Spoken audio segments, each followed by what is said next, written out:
Battery চালিত রিকশা চলাচল বন্ধে হাইকোর্টের নির্দেশের প্রতিবাদে রাজধানীর বিভিন্ন এলাকায় সড়ক অবরোধ করে বিক্ষোভ করছেন রিকশা চালকরা। এর মধ্যে জাতীয় প্রেস ক্লাবের সামনে অবস্থান নিয়েছেন প্রতিবন্ধী চালকরা। সেখানে আছেন আমাদের সহকর্মী মোহাম্মদ আল হাসিব।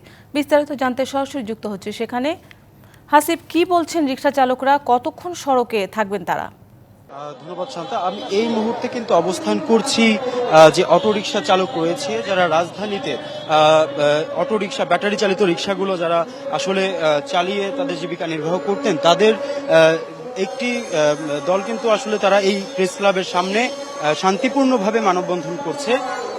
গত মঙ্গলবারে কিন্তু অটোরিকশা বন্ধের একটা নির্দেশনা পাওয়ার পর আজ ঢাকার বেশ কয়েকটি পয়েন্টেই কিন্তু সেখানে যে তারা বিক্ষোভ করছিলেন, কিন্তু যারা প্রকৃত অর্থে যারা প্রতিবন্ধী কিংবা শারীরিকভাবে অক্ষম নয়, তাদের একটি দল কিন্তু কামরাঙ্গীরচর থেকে শুরু করে মুগদা মান্ডা বিভিন্ন এলাকায় যে সকল অটোরিকশাগুলো চলাচল করে তাদের একটি প্রতিনিধি দল এখানে এসে তারা শান্তিপূর্ণ মানববন্ধন করছে। আমি এই মুহূর্তে সরাসরি নিয়ে যাব যারা এখানে অবস্থান করছে তাদের সঙ্গে, যে আপনাদের মূলত দাবি কি আজকে?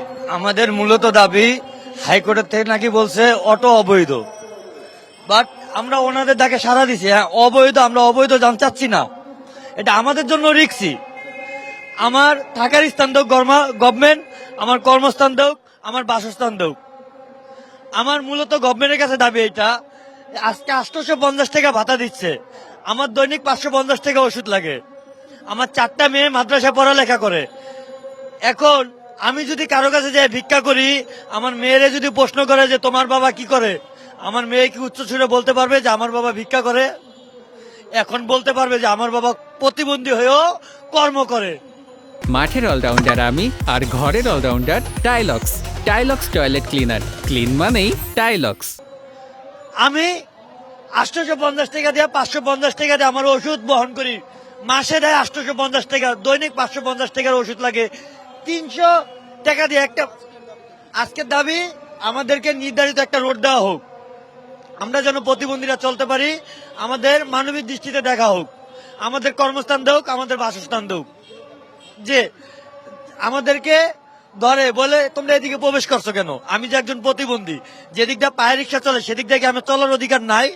আমার তো পা ভালো না, আমি পায়ে রিক্সা কিভাবে চালাবো? এখন আমরা চাচ্ছি যেদিকটা পায়ে রিক্সা চলে আমাদেরকে সেদিকটা চলার সুযোগ দেব।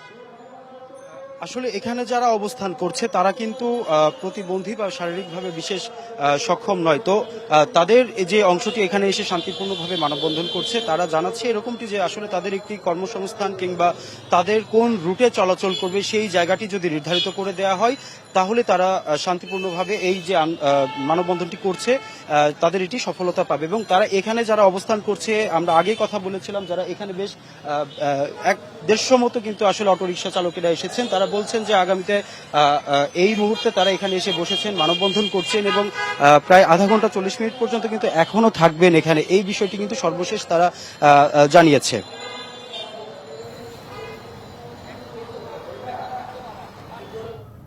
হাসিব, আপনাকে ধন্যবাদ।